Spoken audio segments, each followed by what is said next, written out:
వెలయగా నా ప్రభు మార్గములను.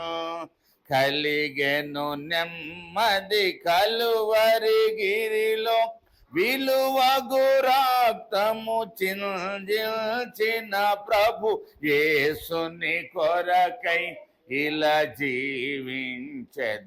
బాసురముగానే నన్ను దినము శోధన బాధలు శ్రమలు కలిగిన ఆదుకొను నా ప్రభువనిశం. యేసుని కొరకై ఇలా జీవించెద. బాసురముగానే నన్ను దినము వ్యాధులు లేములు మరణము వచ్చిన నాథుడే నాని రీక్షణగు. యేసుని కొరకై ఇలా జీవించెద. బాసురముగానే నన్ను దినము బుద్ధి విజ్ఞాన సర్వ సంపదలు గ్లోప్తమయున్నవి ప్రభునందు. అద్భుతముగా ప్రభువన్నీయునొసగి దిద్దును నా బ్రతుకంతటిని. యేసుని కొరకై ఇలా జీవించెద. బాసురముగా నేనను దినము అర్పించెను తన ప్రాణము నాకై. రక్షించెను నా ప్రియ ప్రభువు. అర్పింతును నా యావ జీవము రక్షకుడేసుని సేవింప. యేసుని కొరకై ఇలా జీవించెద. బాసురముగానే నన్ను దినము ప్రభునానందింతుము నిరతము ప్రార్థన విజ్ఞాపనములతో. విభుడే తీర్చును ఇలా నా చింతలు అభయముతో స్తుతింతు ప్రభు. యేసుని కొరకై ఇలా జీవించెద. బాసురముగా నేనను దినము యౌవన జనమాయిది ఏ సమయము. యేసుని చాటను రారండి. పావన నామము పరిశుద్ధ నామము జీవపు మార్గము ప్రచురింప. యేసుని కొరకై ఇలా జీవించెద. బాసురముగా నేనను దినము దోషములన్నీయు బాపెను మోక్ష నివాసమున ప్రభు చేర్చునుగా. యేసుని కొరకై ఇలా జీవించెద. బాసురముగా నేనను దినము.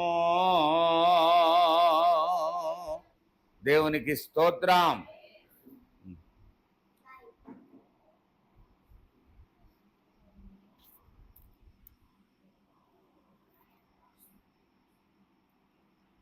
ఓ ప్రభువా ఓ ప్రభువా నీవే నా మంచి కాపరివి.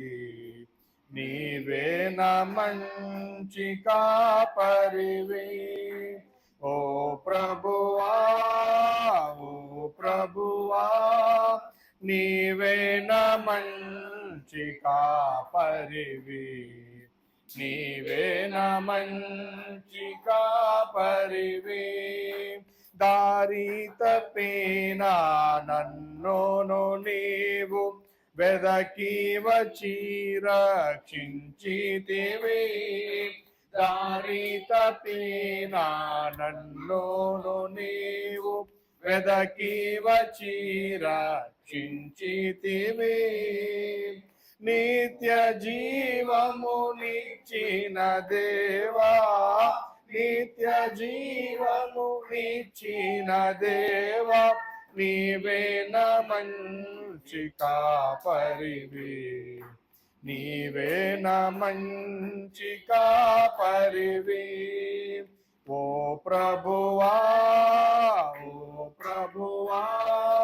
నీవే నా మంచి కాపరివి నీవే నా మంచి కాపరివి నీవు ప్రేమించిన గొర్రెలన్నిటిని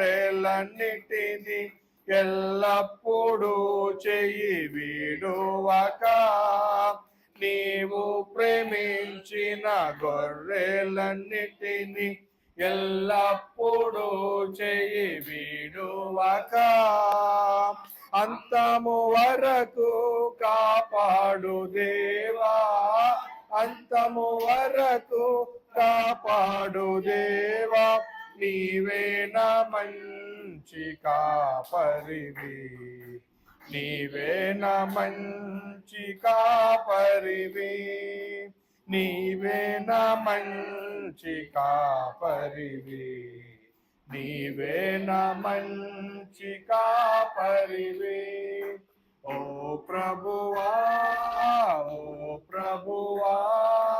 నీవే నా మంచి కాపరివి నీవే నా మంచి కాపరివి ప్రార్థన కాపరిగా నీవు నాకై ప్రత్యక్షమగు ఆ గడియలో ప్రార్థన కాపరిగా నీవు నాకై ప్రత్యక్షమగు ఆ గడియలో నన్ను నీవు మరువాని దేవా నన్ను నీవు మరువాని దేవా నీవే నా మంచి కాపరివి నీవే నా మంచి కాపరివి నీవే నా మంచి కాపరివి నీవే నా మంచి కాపరివి ఓ ప్రభువా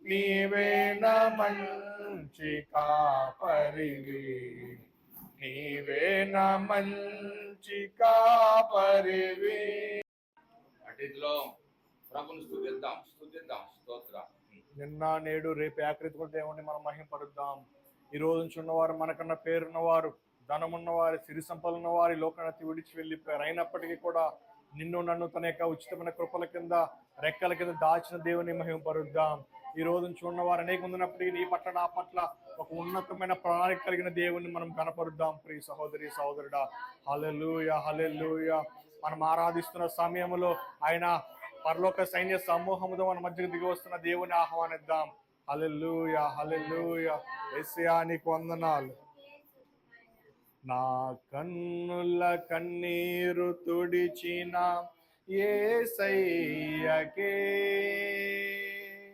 ఆరాధనా ఆరాధనా ఆరాధనా ఆరాధనా ఆరాధనా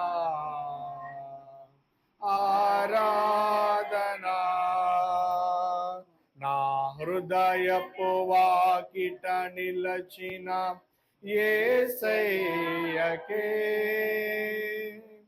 ఆరాధనా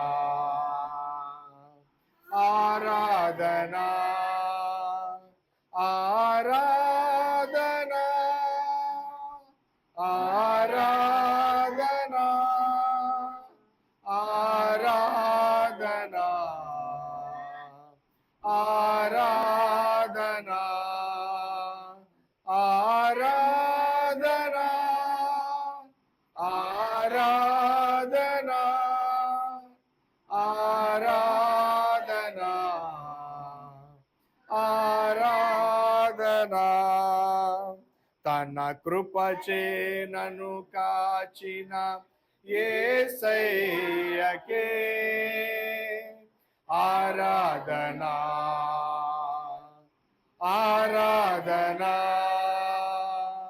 ఆరాధనా ఆరాధనా ఆరాధనా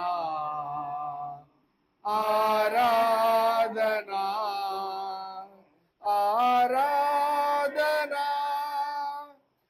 ఆరాధనా ఆరాధనా ఆరాధనా తన రక్తముతో నన్ను కడిగిన యేసయ్యకే ఆరాధనా ఆరాధనా మరలా పాడదాం తన రక్తముతో నన్ను కడిగిన యేసయ్యకే ఆరాధనా ఆరాధనా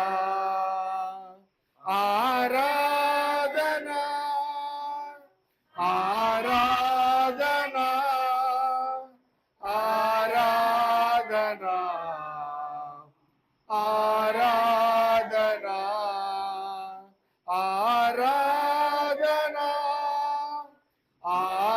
ఆరాధనా ఆరాధనా ఆరాధనా తన వాక్యముతో నన్ను నింపిన యేసయ్యకే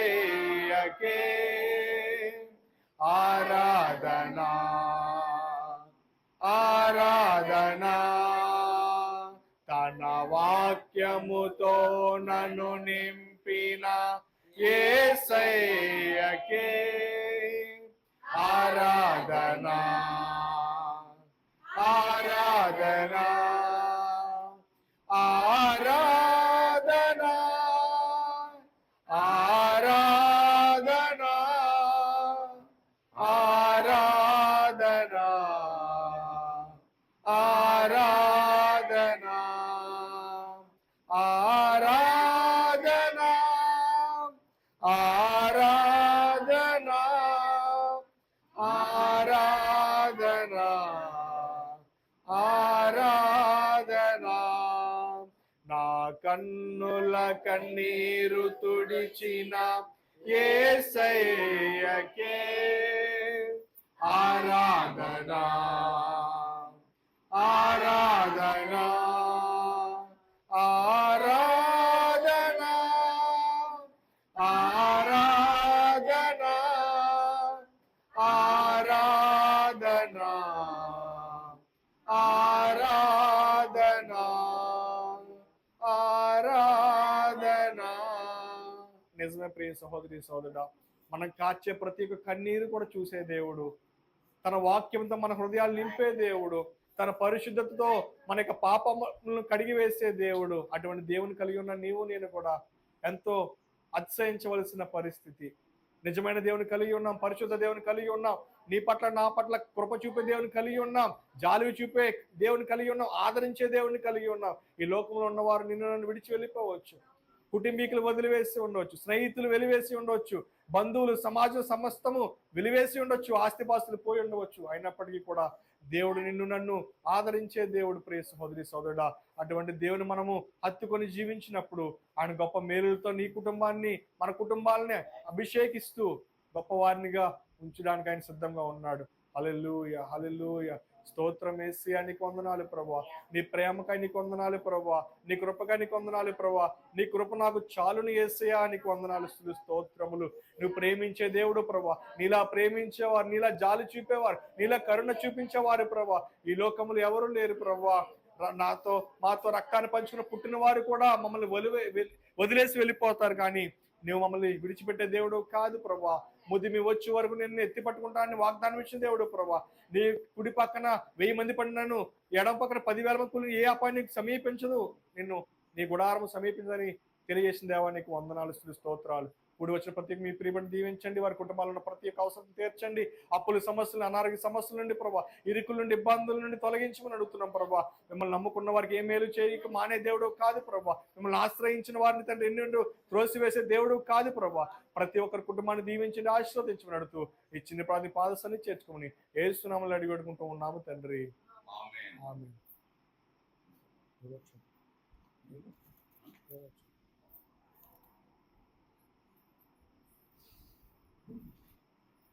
కీర్తన గ్రంథము 103వ కీర్తన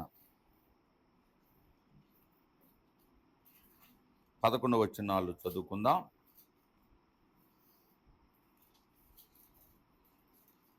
పేజీ నెంబర్ 505, పెద్ద బైబిల్లో పాత నిబంధన గ్రంథములో 505. నేను చెప్తాను, నా వెనకాల చెప్పండి. నా ప్రాణమా యెహోవాను సన్నిధింపుము, నా అంతరంగమునున్న సమస్తమా ఆయన పరిశుద్ధ నామమును సన్నుతించుము. నా ప్రాణమా యెహోవాను సన్నుతించుము, ఆయన చేసిన ఉపకారములలో దేనిని మరువకము. ఆయన నీ దోషములన్నిటినీ క్షమించువాడు, నీ సంకటములన్నిటినీ కుదుర్చువాడు. సమాధిలో నుండి నీ ప్రాణమును విమోచించుచున్నాడు. కరుణా కటాక్షములను నీకు కిరీటముగా ఉంచుచున్నాడు. పక్షిరాజు యవ్వనము వలె నీ యవ్వనమును క్రొత్తదగుచున్నట్లు మేలుతో నీ హృదయమును తృప్తిపరచుచున్నాడు. యెహోవా నీతి క్రియలను జరిగించుచు బాధింపబడు వారందరికీ న్యాయము తీర్చును. ఆయన మోషేకు తన మార్గములను తెలియజేసెను. ఇశ్రాయేలు వంశస్థులకు తన క్రియలను కనుపరచెను. యెహోవా దయాదాక్షిణ్య పూర్ణుడు, దీర్ఘశాంతుడు, కృపా సమృద్ధి గలవాడు. ఆయన ఎల్లప్పుడూ వ్యాజ్యమాడువాడు కాడు, ఆయన నిత్యము కోపించువాడు కాడు. మన పాపములను బట్టి మనకు ప్రతీకారము చేయలేదు, మన దోషములను బట్టి మనకు ప్రతిఫలం ఇయ్యలేదు.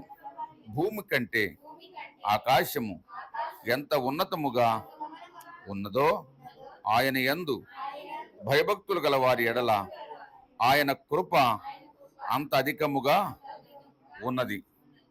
దయచేసి ఈ వాక్యమును మన ఎనికిడిలో ప్రభు దీవించునుగాక. దయచేసి కూర్చుందాం.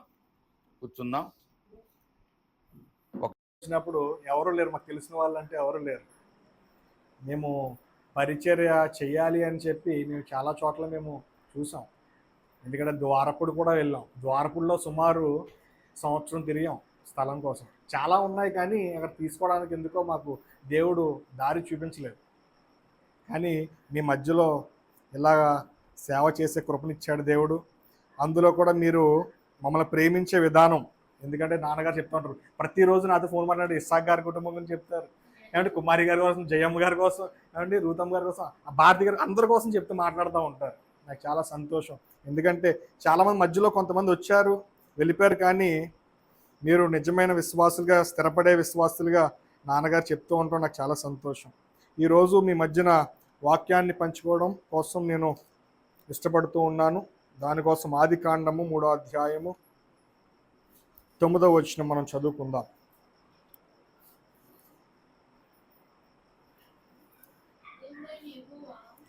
దేవుడైన యెహోవా ఆదామును పిలిచి, నీవు ఎక్కడ ఉన్నావని అనెను. ఏమండి, దేవుడు అడుగుతూ ఉన్నాడు ఆదాముని, హవ్వని, ఓ ఆదాము ఎక్కడ ఉన్నావు? ఎందుకు అంత ఆదాము కోసం అంతగా దేవుడు అడుగుతూ ఉన్నాడంటే, మానవుని కలుగజేసింది దేవుడు తన యొక్క స్వహస్తాలతో. ఎవరినంటే ఆదామును తయారు చేశాడు. అందుకే ఆదామన్న హవ్వన్న ఆయనకి ఎంతో ఇష్టము. అయితే దేవునికి కనబడకుండా వీరు ఏం చేస్తున్నారంటే దాగుకొని ఉన్నారంట. ఏమండి, మన బిడ్డలు మనం చూసి దాక్కుంటే మనం ఎలా అనుకుంటాం? వాళ్ళు ఏదో తప్పు చేశారు అండి. తప్పు చేస్తేనే దాక్కుంటారు. లేకపోతే తల్లిదండ్రుల దగ్గరికి వచ్చి ధైర్యంగా నిలబడి అమ్మ లేకపోతే నాన్న అని చెప్పి హత్తుకుంటారు. అదే సందర్భం ఇక్కడ చూస్తూ ఉన్నాం. ఏం చూస్తున్నాం అంటే దేవుడు అడుగుతున్నాడు, ఆదాము అవ్వ ఎక్కడ ఉన్నారు మీరు?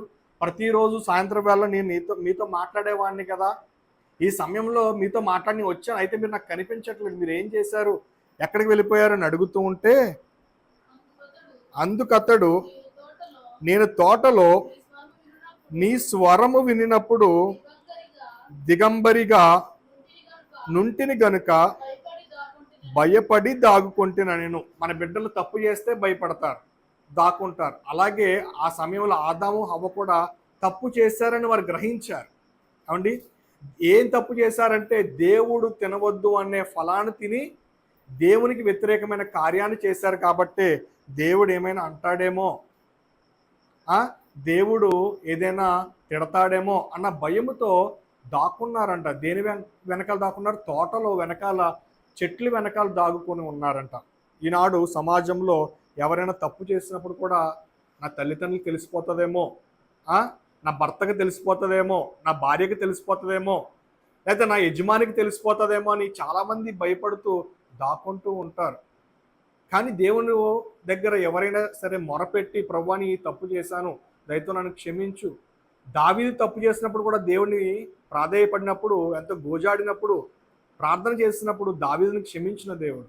ఏమండి, అలాగే తప్పు చేశాను ప్రభువా అని ఆదాము హవ్వ దాక్కోకుండా ప్రభువు ముందు నిలబడి మమ్మల్ని క్షమించు ప్రభువా అంటే ఆనాడే క్షమించి ఉండేవాడేమో.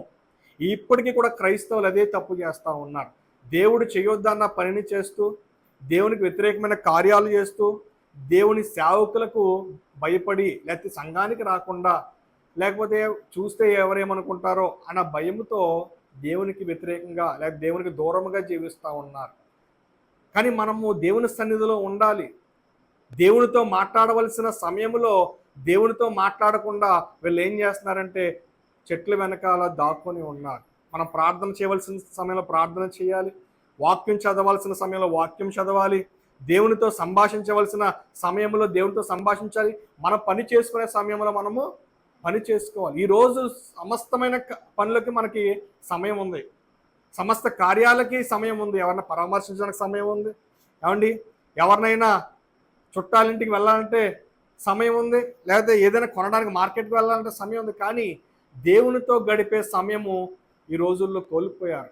ఆ రోజుల్లో దేవుడు ప్రతిరోజు కూడా తన ప్రజలతో మాట్లాడేవాడు, ముఖాముఖిగా మాట్లాడేవాడు.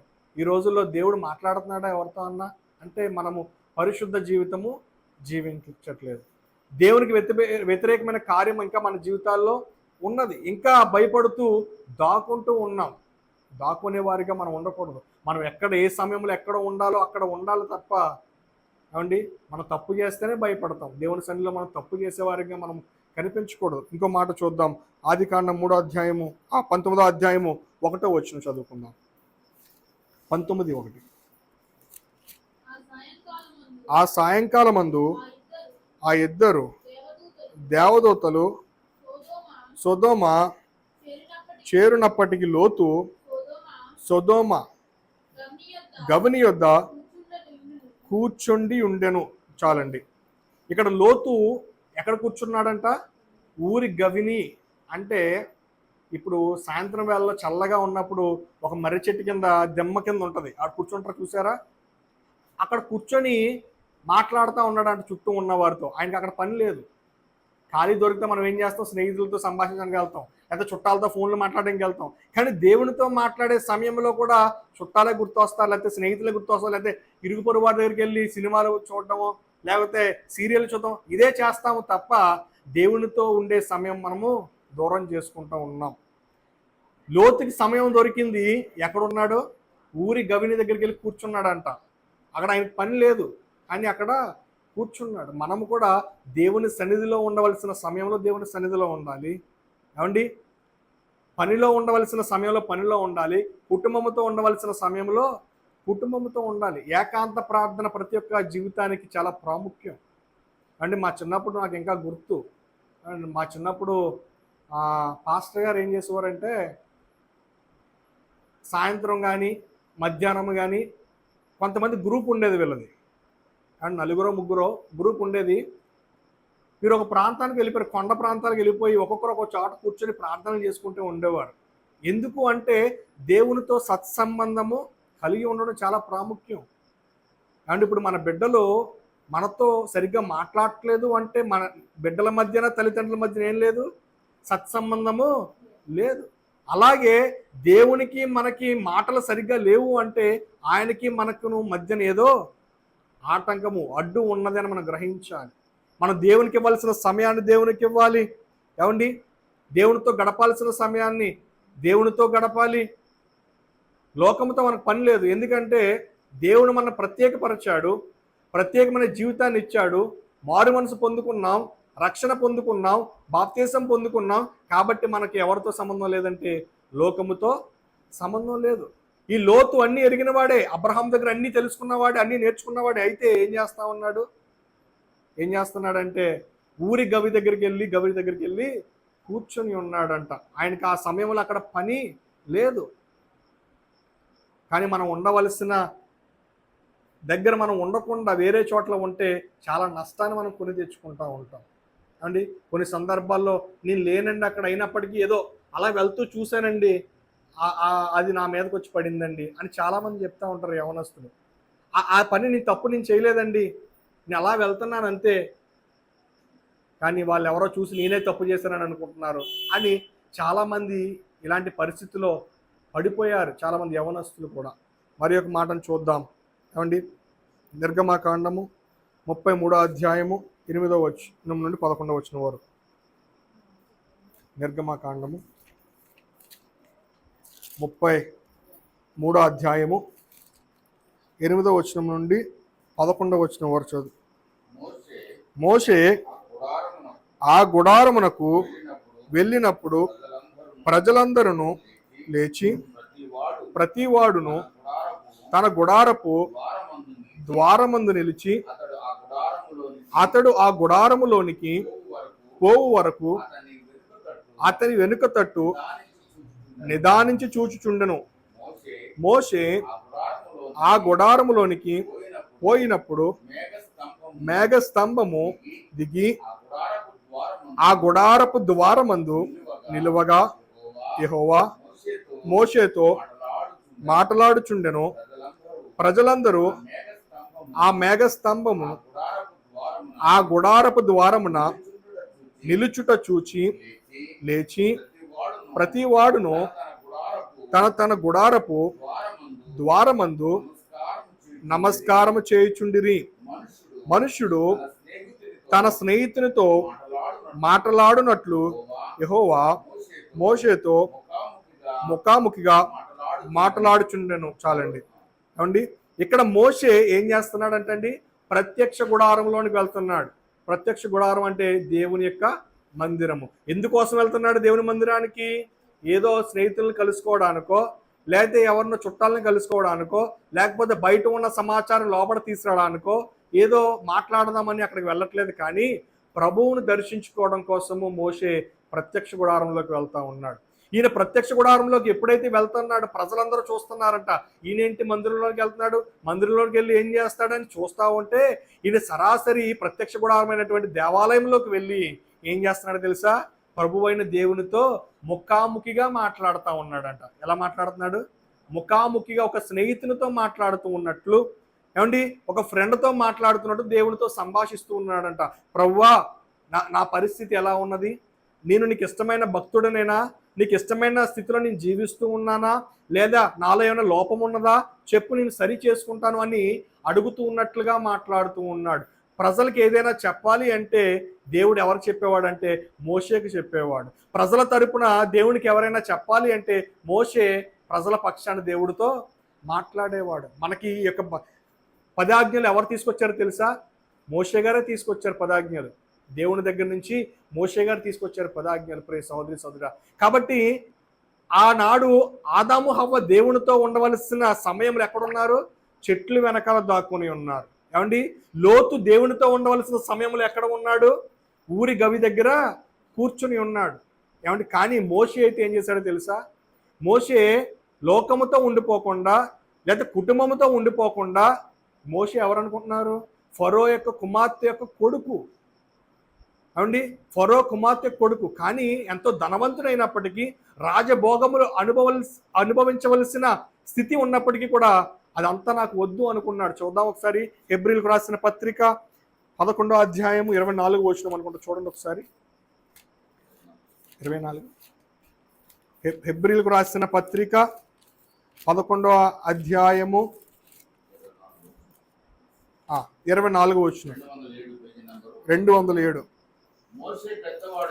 మోషే పెద్దవాడైనప్పుడు విశ్వాసమును బట్టి ఐగుప్తు ధనము కంటే క్రీస్తు విషయమైన నింద గొప్ప భాగ్యమని ఎంచుకొని అల్పకాలము పాప భోగము అనుభవించుట కంటే దేవుని ప్రజలతో ఇక్కడ చూడండి, దేవుని ప్రజలతో ఏముంటదంట?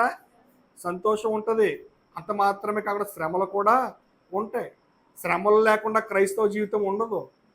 అంటే బయట లోకంలో ఉన్న వారికంటే శ్రమలు ఎవరికి ఎక్కువగా ఉంటాయంటే మనకే ఉంటాయి క్రైస్తవులు. కానీ చాలామంది ఏమనుకుంటారంటే, క్రైస్తవుడు అయ్యావు కదరా, నీకు శ్రమలు ఎందుకు ఉంటాయి, నీకు కష్టాలు ఎందుకు ఉంటాయి, నీకు అప్పులు ఎందుకు ఉంటాయి, నీకు ఇబ్బందులు ఎందుకు ఉంటాయి, నీకు ఇరుకులు ఎందుకు ఉంటాయి అని హేళనగా మాట్లాడవచ్చు. కానీ ఇవన్నీ దేవుడు మన జీవితంలో ఎందుకు పెడతాడు అంటే, నిన్ను నన్ను పరీక్షించడానికి కోసం, నీ విశ్వాస జీవితాన్ని నా విశ్వాస జీవితాన్ని పరీక్షించడం కోసం పెడతాడు. ఈ యొక్క మోషే ఏం చేస్తాడో తెలుసా? ఐగుప్తు ధనము కంటే, ఏ ధనం అండి? ఐగుప్తులో ధనం ఉంది, సమృద్ధైన ఆహారం ఉంది, పేరు ప్రఖ్యాతులు ఉన్నాయి, అండి సుఖభోగాలు ఉన్నాయి, బంగారం ఉంది, వెండి ఉంది, ఆస్తిపాస్తులు ఉన్నాయి, అన్నీ ఉన్నాయి. అన్నీ ఉన్నప్పటికీ కూడా మోషే ఏమంటాడు తెలుసా? నేను దేవుని ప్రజలతో శ్రమ అనుభవించడమే నాకు మేలు, ఈ ఐగుప్తు ధనం నాకు వద్దు, ఈ లోకంలో ఉన్నటువంటి సంతోషం నాకు వద్దు, కానీ దేవుని ప్రజలతో నేను శ్రమ అనుభవిస్తే నాకు అది మేలు. ఎందుకొరకంటే నేను ఉన్నతమైన అండి రాజ్యంలో నేను ఉండాలంటే దేవుని ప్రజలతో నేను నడవాలి. ఈ రోజు నేను కష్టం పడుతున్నావంటే, శ్రమలు అనుభవిస్తున్నావంటే భూమి మీద, లేకపోతే హేళన చేయబడుతున్నావంటే, సమాజం చేత తృణీకరింపబడుతున్నావంటే అది ఇప్పుడు మాత్రమే ఉంటుంది. కానీ పరలోక రాజ్యంలో నీకు నాకు ఉన్నతమైన స్థానాన్ని దేవుడు దయచేస్తాడు. ఎందుకో తెలుసా? నా ప్రియ బిడ్డ నా కోసం శ్రమ అనుభవించింది, లేకపోతే నా కోసం శ్రమ అనుభవించాడు. అండి ఏదో సంపాదించుకొని ఏదేదో కట్టుకోవచ్చు, అయినప్పటికీ కూడా దేవుడు నిజాయితీగా మనల్ని ఉంచాడు, పరిశుద్ధంగా ఉంచాడు, నీతిగా జీవించే వారిగా మనల్ని నిలబెట్టాడు. ఎందరికో లేదండి భాగ్యము. లోకంలో అనేక మంది నశించిపోతూ ఉన్నారు, లోకంలో కలిసిపోతూ ఉన్నారు, పాపంలో తిరుగుతూ ఉన్నారు, ఎంతమంది కాలగర్భంలో కలిసిపోతూ ఉన్నారు. అయినప్పటికీ నీలో నాలో ఇంకా నువ్వు ప్రాణం నుంచి, ఊపిరి నుంచి, ఇంకా సజీవమైన రెక్కల కింద నీ ఎడలు నా ఎడలు కృప చూపిస్తూ ఉన్నాడంటే మనము ఆయనకి ఏమి ఇచ్చినా సరే ఉన్నాము తీర్చుకోలేము. చదువుకుందాం ఒకసారి మళ్ళీ 24వ వచనము. మోషే పెద్దవాడైనప్పుడు విశ్వాసమును బట్టి ఐగుప్తు ధనము కంటే క్రీస్తు విషయమైన నింద గొప్ప భాగ్యమని ఎంచుకొని అల్పకాలము పాప భోగము అనుభవించుట కంటే దేవుని ప్రజలతో శ్రమ అనుభవించుట మేలని యోచించి ఫరో కుమార్తె యొక్క కుమారుడునని అనిపించుకున్నట్టు ఒప్పుకొనలేదు. ఏలయనగా అతడు ప్రతిఫలముగా కలుగబోవు బహుమానమందు దృష్టి ఉంచిన బహుమానం ఎటువంటిదో తెలుసా అండి? ఎవరు కూడా తీసివేయలేనిది, ఎవరు కూడా ఇవ్వలేనిది, తన సొంతంగా సంపాదించుకునేది ఏదైనా ఉన్నది అంటే పరలోక రాజ్యంలో స్థానమే. ఏమండి మన తల్లిదండ్రులు మన కోసం ఆస్తిని సంపాదించి ఉండవచ్చు, ఏమండి లేకపోతే నువ్వు కుటుంబం కోసం ఏదైనా సంపాదించి మంచి ఉద్యోగం చేస్తూ ఉండవచ్చు, అయినప్పటికీ కూడా అది పరలోకంలో స్థానాన్ని మాత్రము సంపాదించదు. ఎవరి విశ్వాస జీవితము వారినే పరలోకానికి తీసుకువెళ్తారు తప్ప నువ్వు చేసే భక్తి నీ భార్యను పరలోకం చేర్చదు, లేదా నీ భార్య చేసే భక్తి నీ భర్తను చేర్చదు, నీ బిడ్డలు చేసే భక్తి నిన్ను కానీ, నువ్వు చేసే భక్తి నీ బిడ్డలను కానీ పరలోకము చేర్చదు. ఎవరి భక్తి జీవితం వారినే పరలోక రాజ్యంలో స్థానానికి తీసుకువెళుతుంది. ఈ లోకములో ఎటువంటి విశ్వాసాన్ని కలిగి ఉన్నావు? ఒక రూపాయి కోసం ప్రభుని అమ్మేసుకుంటున్నావా? ఒక పూట తిండి కోసం ప్రభుని అమ్మేసుకునే వారిగా ఉంటే పరలోక రాజ్యంలో మనకి స్థానం ఉండదండి. మన విశ్వాస జీవితాన్ని పరీక్షించే దేవుడు. ఏమండి ఫరో కుమార్తె యొక్క కుమారుడును అని అనిపించుకోవడానికి ఇష్టపడలేదంట, ఒప్పుకోలేదంట అసలు మోషే. ఏమండి మనకెవరన్నా తెలుసుంటే, ఎవరన్నా ఏదో దూరపు చుట్టమయ్యే అనుకోండి, ఎవరన్నా రాజకీయ నాయకుడు ఫలానా వ్యక్తి మా బంధువే, ఫలానా వ్యక్తి మా బంధువే, లేకపోతే ఫలానా మనిషి మా బంధువే, ఆ వాళ్ళ తాలూకు మేము ఏమన్నా ఉన్నతమైన స్థితిలో ఉంటే వారి పేరు చెప్పుకోవడానికి మనం ఇష్టపడతాం. కానీ ఉన్నతమైన స్థానంలో ఉన్నది ఎవరో ఫరో యొక్క కుమార్తె అయినా సరే ఆమె మా తల్లి అని చెప్పుకోవడానికి కూడా ఇష్టపడలేదంట ప్రియ సోదరి సోదరుడా. అంటే ఎందుకంటే లోకంలో ఉన్న వారితో మనకు సంబంధం లేదు, మనం ఒక ప్రత్యేకింపబడిన గుంపు, మనము లోకము నుండి వేరుపరచబడ్డాం. కాబట్టే దేవుడు నిన్ను నన్ను ప్రేమిస్తూ ఉన్నాడు, నిన్ను నన్ను నడిపిస్తూ ఉన్నాడు. ఎన్ని శ్రమలు వచ్చినా, ఎన్ని ఇరుకులు వచ్చినా, ఎన్ని సమస్యలు గుండా మనల్ని నడిపించినా సరే నీ పట్ల దేవుడు ప్రేమను కలిగే ఉన్నాడు. దేవుడు నన్ను చూడట్లేదు, నా ప్రార్థన ఆలకించట్లేదు, నాకే ఎందుకు ఈ శ్రమలు అనుకుంటున్నావేమో. ఏమండి, నేను ఎప్పుడో ఒక ఉదాహరణ చెప్తా ఉంటాను. ఎవరికైనా ఒక చిన్న బిడ్డ ఉన్నాడు అనుకోండి, ఆ బిడ్డ వయసు ఒక 4 సంవత్సరాలు అనుకోండి, నాన్న నాకు ఒక 100 రూపాయలు కావాలి అంటే నిజంగా ఇస్తాం? మనం 100 రూపాయలు కావాలంటే ఇస్తాం? లేదు, నిజంగా చెప్పండి, ఇస్తామా? ఇవ్వము. ఎందుకు? ఎలా ఖర్చు పెట్టాలో ఆ బిడ్డకి తెలియదు. అదే రూపాయి అడిగాడనుకో మనం ఏం చేస్తాం? ఇస్తాం. ఎందుకు ఇస్తాం? ఎలా ఖర్చు పెడతాడో తెలియదు. ఎందుకు? చాక్లెట్ కొనుక్కుంటాడు, ఆ బిస్కెట్ కొనుక్కుంటాడు, అంతేనా?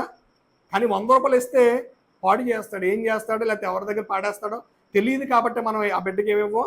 100 రూపాయలు అడిగినప్పుడు ఇవ్వము. ఎందుకంటే దేవుడు కూడా అలాగే ఆలోచన చేస్తాడు. నా బిడ్డకి శ్రమలు లేకపోతే పాడైపోతాడు. అడిగిందల్లా నేను ఇచ్చేస్తా ఉంటే, డబ్బులు అడిగితే డబ్బులు ఇచ్చేసి ఏది అడిగితే అది ఇచ్చేస్తే నన్ను మర్చిపోతాడు అనే ఆలోచనతో దేవుడు ఏం చేయడు, కొన్నిసార్లు మన ప్రార్థనను పక్కన అలా పెడతా చూస్తూ ఉంటాడు, నీ విశ్వాస జీవితాన్ని పరీక్షిస్తూ ఉంటాడు. కానీ మనం ఏమనుకుంటాం? ఏమండి, అన్యులేమో ఎదిగిపోతా ఉన్నారు, దేవుణ్ణి తెలుసుకోని వారేమో అలాగా సంపాదించేసుకున్నారు, మంచి ఉద్యోగాలు చేశారు, మంచి చదువులు చదివేస్తున్నారు, మంచిగా రాబడి వచ్చేస్తుంది. నాకే ఎందుకండి ఈ కష్టాలు, నాకే ఎందుకండి బాధలు? యోబుకు కూడా కష్టాలు వచ్చినాయి. దేవుని బిడ్డే, దేవుని విశ్వాసంలో పెరిగిన బిడ్డే, వాక్యం ఎరిగిన బిడ్డే, ఏమండి దేవునిలో ప్రార్థన చేస్తూ విశ్వాసం ఎదుగుతున్నవాడే అయినప్పటికీ కూడా తన కుమార్తెలు ఒక్క దినాన్న చనిపోయారు, ఒకే రోజు చనిపోయారు. ఏమండి ఆస్తులన్నీ పోయినాయి, రోడ్డు మీద వచ్చేసాడు. ఎవరికైనా సహాయం చేయాలి అంటే ఈయన ఇంటికి వచ్చి సహాయం పొందుకునేవారు, స్నేహితులు కానీ బంధువులు కానీ ఎవరైనా సరే వారు ఊర్లో ఉండేవారు. ఊజు దేశంలోనే ఇంతవంటి ధనవంతుడు లేడంట, ఇంతవంటి విశ్వాసం ఉన్నవాడు కూడా లేడు. ఊజు దేశంలోనే, ఆ దేశంలోనే, ఆ ఊర్లోనో ఆ గ్రామంలోనో కాదు, కానీ ఆ దేశంలోనే అయినటువంటి నీతిపరులు కానీ, విశ్వాసపరుడు కానీ, ఆస్తిపరుడు కానీ లేడు. కానీ ఒకరోజు ఏమైంది? సమస్త ఆస్తి కూడా పోయింది, బిడ్డలు చనిపోయారు, ఏమండి ఉన్న ఇల్లు పోయింది, ఆ బంధువులందరూ వదిలేశారు, స్నేహితులు విడిచిపెట్టేశారు, రోడ్డు మీదకి వచ్చేసాడండి. ఆ రోడ్డు మీద కూడా ఎలా వచ్చాడో తెలుసా? తినడానికి తిండి లేని పరిస్థితిలోకి వచ్చేసాడు. శరీరం మొత్తం కుళ్ళిపోయింది. కట్టుకున్న భార్య అంటుంది, ఏమంటుంది? ఇంకా ప్రభువా ప్రభు అని ఎందుకు అంటావు? నువ్వు దూషించి నువ్వు చనిపో, అప్పుడైనా సరే నీకు శాంతి కలుగుతుందేమో నీ ఆత్మకి అంటే మూర్ఖురాలు మాట్లాడుతున్నట్టు మాట్లాడదు. అంత విశ్వాసం అండి.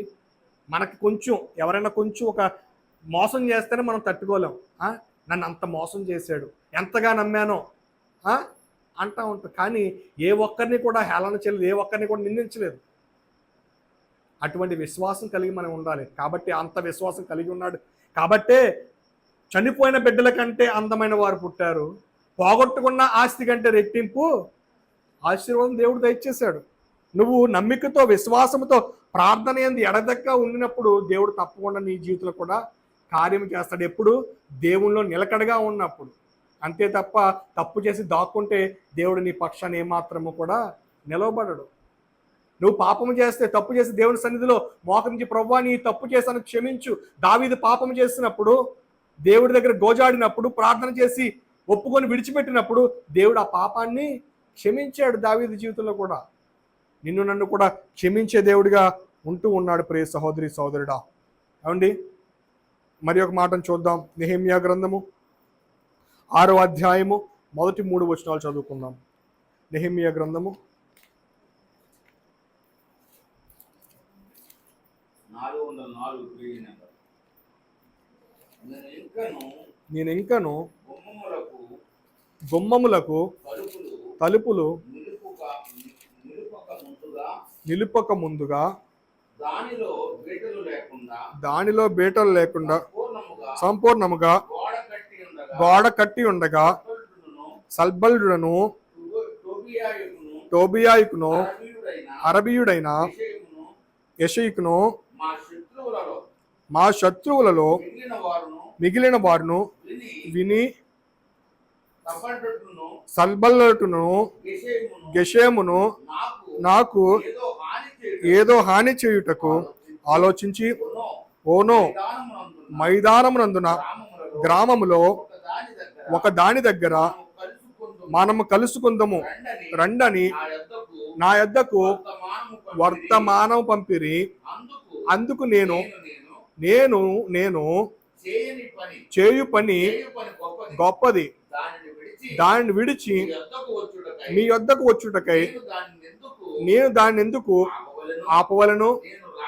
నేను రాలేనని చెప్పుటకు దోతలను పంపించిని. చాలండి. ఇక్కడ నెహెమ్యా ఎక్కడున్నాడంటే దేవుని పనిలో ఉన్నాడు. ఏమండి, దేవుని పనిలో ఎక్కడున్నాడంటే నేను ఇంకనూ గుమ్మములకు తలుపులకును నిలుపక ముందుగా దానిలో బీటలు లేకుండా సంపూర్ణంగా గోడను కట్టి ఉండగా ఇంకా కడుతూ ఉన్నాడు, దేవుని పని చేస్తూ ఉన్నాడు. అయితే కొంతమంది శత్రువులు ఏం చేశారంటే ఆయన్ని ఎలాగైనా సరే ఒక ప్రాంతానికి తీసుకొచ్చి ఆయనకి హాని చేద్దామనే ఆలోచనలో కొంతమంది శత్రువులు ఆలోచన చేస్తూ ఉన్నారంట. ఆలోచన చేస్తూ కొంతమందిని పంపించి ఆయన్ని ఫలానా చోటికి తీసుకురండి, తీసుకొస్తే మనం ఆయన్ని హాని చేద్దామనే ఆలోచనతో కొంతమందిని నెహెమ్యా గారి దగ్గరికి పంపించాడంట. కొంతమంది పంపేస్తే నెహెమ్యా గారు అంటున్నారంట, నేను చేసే పని చాలా గొప్పది. ఏ పని అది? దేవుని పని చేస్తా ఉన్నాడు. ఆ పని మానుకొని కొంతమంది రా బయటికి అని చెప్తూ ఉంటే ఆయన అంటా ఉన్నాడు, నేను చేసే పని చాలా గొప్పది కాబట్టి నేను ఇప్పుడు రాను, మీరు వెళ్ళిపోండి అని పంపించేశాడంట. దేవుని పనిలో ఉన్నప్పుడు ఎవరైనా నీకు హాని చేయడానికి వచ్చినా సరే దేవుడు ఆ హాని నుండి నిన్ను తప్పిస్తాడు. అండి, ఇస్సాక్ గారు ఎంతో పని చేస్తూ ఉన్నారు. అండ్ నాకు చాలా సంతోషం. దానికి పెయింట్ వేసి అండి గ్యాస్ పొయ్యికి ఇదంతా ఎవరి కోసం అంటే మీకోసమే. వచ్చిన నెల నుంచి ఇక్కడ వంట మీరే చెయ్యాలి. ఎందుకంటే ఇది మన సంఘము. ఏమండి, మన సంఘంలో మనం పనులు చేసుకోవాలి, మనల్ని ఒకరినొకరిని ఆదరించుకోవాలి, ఒకరొకరు ప్రేమించుకోవాలి. ఇదంతా ఒక కుటుంబం, దేవుని ఏర్పాటులో ఉన్నటువంటి కుటుంబం. మొదట మీరే సంఘములో, మొదట మీరు. ఇది ఎంత పెద్ద సంఘం అయినా సరే మొదట ఎవరుంటారు? మీరే. ఎందుకంటే వాళ్ళు ప్రేమించే వారిలో మీరు ముందులో ఉన్నారు. దాన్ని బట్టి నేను ఎంతగానో దేవుని స్తుతిస్తూ ఉన్నా. ఈ నెహెమ్యా గారు దేవుని పనిలో ఉన్నప్పుడు కొంతమంది వెళ్ళారంట. వెళ్ళి ఆయన ఎలాగన్నా బయటికి తీసుకువచ్చి ఆయనకి హాని చెయ్యాలి అనే ఆలోచనలో ఉంటే అండి నెహెమ్యా అంటున్నాడంట, నేను చేసే పని చాలా గొప్పదయ్యా, లోకంతో నాకు పని లేదు. దేవుని బిడ్డలకు లోకంతో పనే ఉంది? దేవుని బిడ్డలకు లోకంతో పని లేదు. ఉంటే దేవునిలో ఉండాలి, లేదా పనిలో ఉండాలి, లేదా కుటుంబంతో ఉండాలి, అంతే. మూడో వ్యక్తితో మనకి సంబంధం లేదు. ఏమంటే మీకు చెప్పనా, నాకు చాలామంది స్నేహితులు ఉన్నారు. నాకు చాలామంది అక్కడ రావులపల్లిలో ఉన్నారు, రాజమండ్రిలో ఉన్నారు, హైదరాబాద్లో ఉన్నారు, బెంగళూరులో ఉన్నారు, చాలా చోట్ల ఉన్నారు. కానీ వాళ్ళు కలిస్తేనే మాట్లాడతాను తప్ప నా అంతటా వాళ్ళ దగ్గరికి వెళ్ళి నేను ఎప్పుడు కూడా మాట్లాడను. ఎందుకంటే దేవుని బిడ్డలు లోకముతో వేరుగా ఉండాలి అండి. లోకపు స్నేహితులతో కాదు కలిసి ఉండేది, అన్యులతో సాంగత్యము మనకు ఉండకూడదు. ఎందుకంటే ఒక ప్రత్యేకింపబడిన గుంపు, మనం పరిశుద్ధపరచబడిన గుంపు. కాబట్టి లోకములో ఉన్న వారితో మనకి సంబంధం అనేది ఉండకూడదు. మనం అటువంటి జీవితాన్ని కనుక మనం కలిగి ఉంటే ఈ లోకంలో ఉన్నవారు అందరూ అనుకుంటారు వీళ్ళు పిచ్చివాళ్ళు, వీళ్ళతో ఎవరు మాట్లాడరు, వీళ్ళు ఎవరి దగ్గరికి వెళ్ళరు అనుకుంటున్నారు. కానీ మనతో మాట్లాడేవాడు దేవుడు. మోషే ఎవరితో మాట్లాడుతున్నాడు? దేవుడితో మాట్లాడుతున్నాడు. దేవుడు కూడా ఎవరితో మాట్లాడుతున్నాడంటే తన బిడ్డ అయిన మోషేతో ముఖాముఖిగా మాట్లాడుతూ ఉన్నాడు అండి.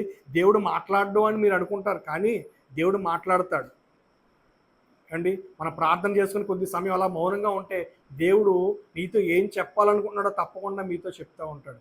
మేము చిన్నప్పుడు మాకు సెలవులు వచ్చినాయి అనుకోండి, స్కూల్లో చదువుకున్నప్పుడు కానీ కాలేజీలో చదువుకున్నప్పుడు కానీ మాకు సెలవులు వస్తే మేము బంధువుల ఇంటికి వెళ్ళే వాళ్ళం కాదు. ఏమంటే డాడీ ఎక్కడికి పంపించి బైబిల్ ట్రైనింగ్కో, లేకపోతే ఎక్కడ సువార్త సభలకో, ఈ యూత్ మీటింగ్లకో ఎక్కువ పంపిస్తూ ఉండేవాడు. అలాగే మా చిన్నప్పుడు నేను 9th క్లాసు 10th క్లాసు చదువుతున్నాను, సెలవులు వచ్చినాయి, ఇంటర్మీడియట్ అనుకుంటా. సెలవులు వచ్చినప్పుడు విజయవాడ వర్షిప్ క్లాసులకి మమ్మల్ని పంపించేవారు. ప్రతి సంవత్సరం అక్కడ ఒక నెల రోజులు ఆరాధన నేర్పించే క్లాసులు ఉంటాయి, అక్కడ పంపించారు. ఇప్పటికీ జరుగుతున్నాయి. మన జూన్ 1వ తారీఖు నుంచి జూన్ నెలాఖరు వరకు జరుగుతూ ఉంటాయి. మనం డబ్బులు కట్టి దాంట్లో నేర్చుకోవడానికి వెళ్ళాలి. నేర్చుకోవడానికి వెళ్ళినప్పుడు వారు ఏం చేస్తారంటే మంచి వాక్యం నేర్పిస్తారు, ఆరాధన చేయడం నేర్పిస్తారు, అలాగే దేవునితో ఎలా ఉండాలి, పాటలు ఎలా కట్టాలి, ఈ విషయాలు నేర్పిస్తూ ఉంటారు. ప్రతిరోజు సాయంత్రం 1 గంట మాకు ఏం చేసేవారంటే ఒక పచ్చని పార్క్లా ఉండేది. లోపల ఒక్కొక్కరిని ఒక్కొక్క దగ్గర, ఎక్కువ మందికి కూడా చెప్పరు, 30-35 మందికి మాత్రమే చెప్తారు వాళ్ళు క్లాసులు. మమ్మల్ని ఒక్కొక్కరిని ఒక్కొక్క దగ్గర పెట్టేసేవారు, ఒక్కొక్క దగ్గర కూర్చోమని చెప్పేవారు. మాకు ఒక బైబిల్ ఇచ్చేవారు, ఒక పుస్తకం ఇచ్చేవారు. మీరు దేవునితో కొద్దిసేపు మాట్లాడండి, ప్రార్థన చేయండి, దాని తర్వాత మౌనంగా ఉండండి, దేవుడు మీతో మాట్లాడతాడని మాకు నేర్పించారు. ఆ సమయంలో దేవుడు ఒకసారి ఏం చేశాడంటే 6:13 అయింది. అప్పుడు మేము ప్రార్థన చేసుకుంటున్నప్పుడు నేను ఒక ప్రాంతంలోకి వెళ్ళి చెట్టు దగ్గర కూర్చొని ప్రార్థన చేసుకుంటా ఉన్నాను. ప్రార్థన చేసుకుంటుంటే 6:13 దేవుడు నాతో మాట్లాడుతున్నాడు. ఏమని మాట్లాడుతున్నాడంటే, బంధింపబడిన వారి దగ్గరికి, చెరసాలలో ఉన్న వారి దగ్గరికి నేను నిన్ను పంపుతాను, నువ్వు నా సువార్తగా ప్రకటించాలి అని దేవుడు మాట్లాడాడు. అది ఇప్పటికీ కూడా నాకు అలా గుర్తుండిపోయింది. అది రాసుకున్న నా డైరీలో ఎప్పుడు కూడా రాసుకుని ఉంటాను. దీంట్లో ఉంటుంది రాసుకున్నది అంటే మొదటి పేజీలోనే ఉంటుంది. ఇవ్వండి, ఇక్కడ నా సేవా పిలుపు యెహెజ్కేలు 3:11 ఇక్కడ రాసుకుని ఉంటాను. 6:53 మాట్లాడు, 13 నిమిషాలు కాదు, 53 నిమిషాలు. దేవుడు తప్పకుండా మనతో మాట్లాడతాడు. ఎందుకంటే ఆశ కలిగిన ప్రాణాన్ని తృప్తిపరిచే దేవుడు. మీ ఆశ ఏదైనా అది దేవునికి అనుకూలమైన ఆశగా ఉండాలి. మనం ఏదో గొప్పగా బయట వాళ్ళకి కనిపించుకోవాలి అని చెప్పి మనం ఆశను కోరుకోకూడదు. మనకు తగినట్టుగా దేవుని కోరుకున్నప్పుడు అది దేవుని చిత్తం అయితే దేవుడు దయచేస్తాడు. నాకు అప్పుల పాలైపోయానండి, సరైన పంట రాబడి లేదండి, సరైన ఉద్యోగం లేదండి, నా బిడ్డలు సరిగ్గా చదువుకోవట్లేదండి అని ప్రార్థన చేస్తూ ఉంటాం. నిరీక్షణ ఉండాలి క్రైస్తవునికి.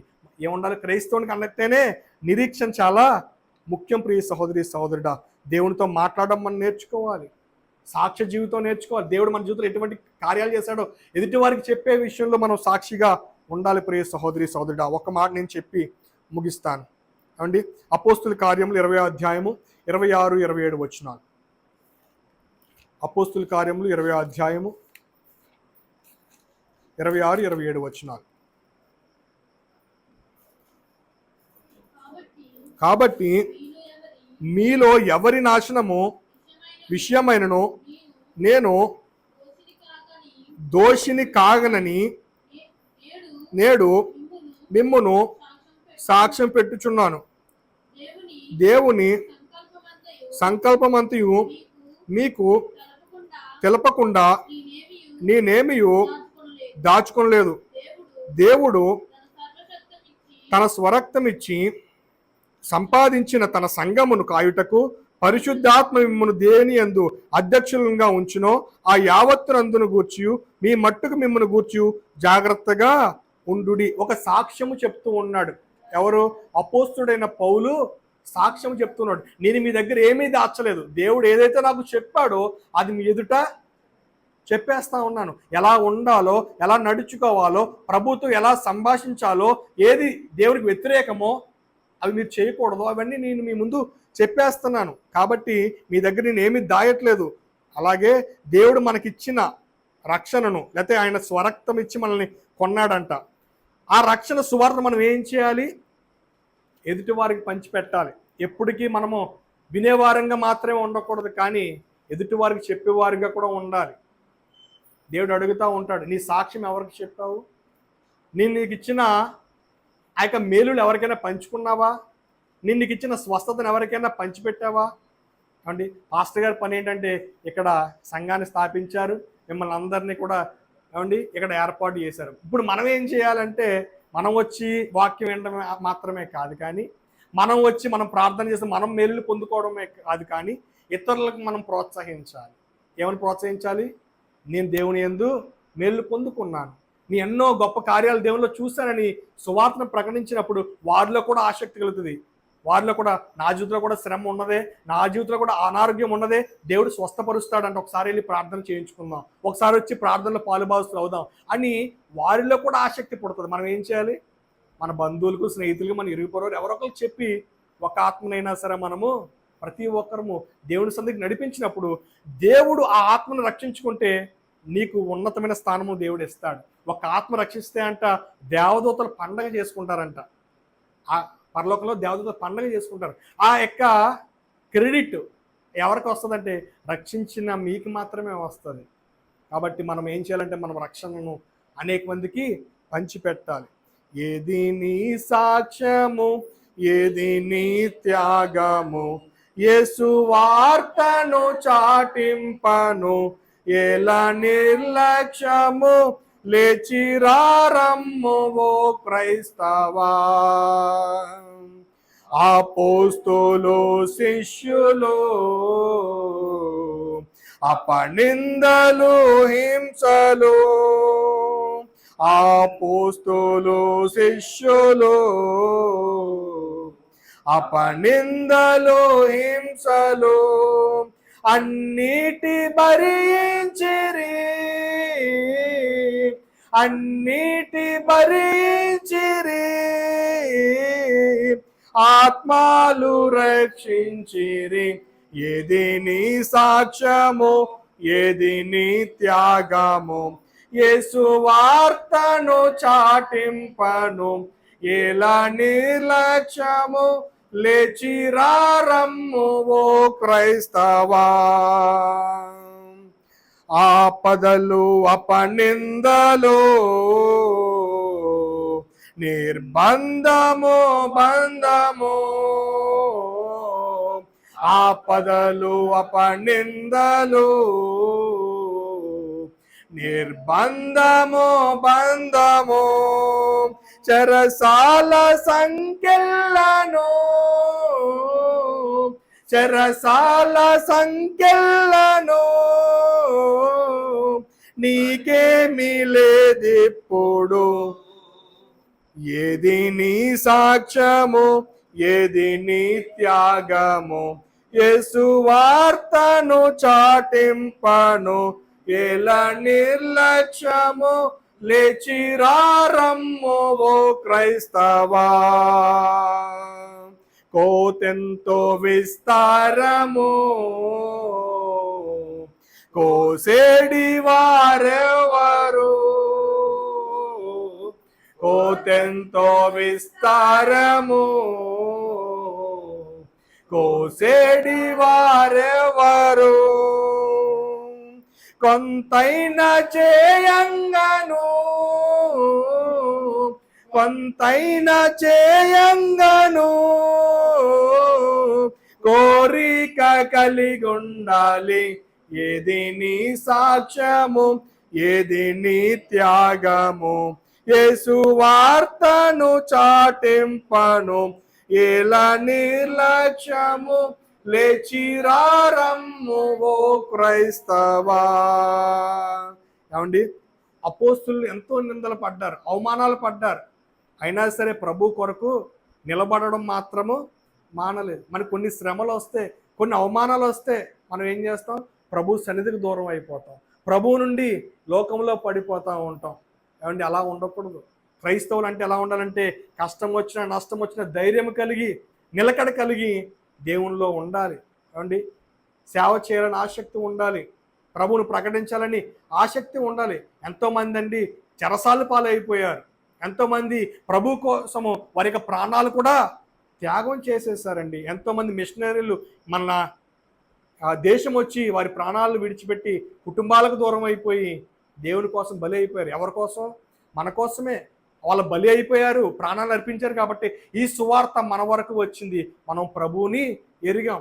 కాబట్టి మనము కూడా ఏం చేయాలంటే ప్రభు సువార్తను అనేక మందికి పంచిపెట్టాలి. ప్రభువుతో మాట్లాడే విషయంలో మనము అనుదినం ఆయనకి సమయాన్ని ఇవ్వాలి. ఏమండి, ఆదాము హవ్వ వలె మనం తప్పు చేసి దేవుని దగ్గర నుండి పారిపోవద్దు. ఏమండి, లోతు వలె గవని దగ్గర కూర్చొని పిచ్చాపాట మాట్లాడుకోవద్దు. ఎలా ఉండాలంటే మోషే వలె ఉండాలి. సమస్త ధనమును కూడా పెంటగా ఎంచుకోవాలి. అప్పుడు దేవుడు ఏం చేస్తాడంటే సమస్తమును మనకు కావాల్సింది ఆయనకు తెలుసు. కాబట్టి మనకి ఏది కావాల్సిన ఏ పరిస్థితుల్లో మనం ఉన్నామని తెలుసు కాబట్టి తగిన కాలములో ఆయన మేలులు చేసే దేవుడు. అటువంటి మేలును మనందరం పొందుకుందాం. ప్రభు కృపకు మనము పాత్రులం అవుదాం. ఈ కొద్ది మాటలు దేవుడు మన వినికిడిలో దీవించునుగాక. కృపామయుడవు యేసయ్యా, నీ ప్రేమ చూపి నన్ను బ్రతికించినవయ్యా. ఎంత కృపామయుడవు యేసయ్యా, నీ ప్రేమ చూపి నన్ను బ్రతికించినవయ్యా. నలిగితిని వేసారితిని, నాకై ప్రాణమునిచ్చితివి, నాకై ప్రాణము నీచితివి. ఎంత కృపామయుడవు యేసయ్యా, నీ ప్రేమ చూపి నన్ను బ్రతికించినవయ్యా. ఎంత కృపామయుడవు యేసయ్యా, నీ ప్రేమ చూపి నన్ను బ్రతికించినవయ్యా.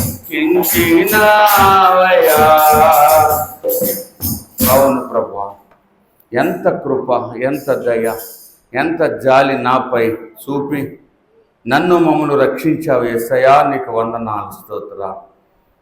రక్షణ లేని ప్రజలు లక్షల కొలదిగా, కోట్ల కొలదిగా ఉన్నారయ్యా ఈ భూలోకములో.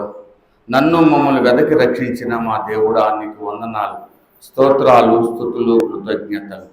నాయన, రావాల్సిన సంఘ బిడ్డలను క్షేమంగా త్వరపెట్టి తీసుకురండి. ఒక వారం వచ్చి ఒక వారం రాకంట నాయన ఉండకూడదు నాయన. ఎందుచేతంటే 6 దినాలు నువ్వు కష్టపడి నీ పనంతా చేసుకో, 7వ దినము నాది అని నీ బైబిల్లో నువ్వు చెప్పావు. నీ దినాన్ని కూడా మేము దొంగిలించేవారిగా, మా సొంత పనుబాట్లు కార్యక్రమాలు చేసుకునే వారిగా కాకుండా నిన్ను వెతికే మనసు ప్రతి వారికి దయచే నాయన. మరణము తప్ప నిన్ను నన్ను ఏది వేరు చేయదని భక్తుడు పాడినట్లుగా నీకు వందనాలు, స్తోత్రాలు. ఒకవేళ మంచం మీద లేవలేని స్థితి ఉంటేనే ప్రభా మందిరానికి రాలేకపోవచ్చు, కానీ ప్రభా మేము బ్రతుకున్నంత కాలము, నడిచి రాగలిగినంత కాలము వచ్చి నిన్ను స్తుతించే భాగ్యం మా అందరికీ దయచేయండి.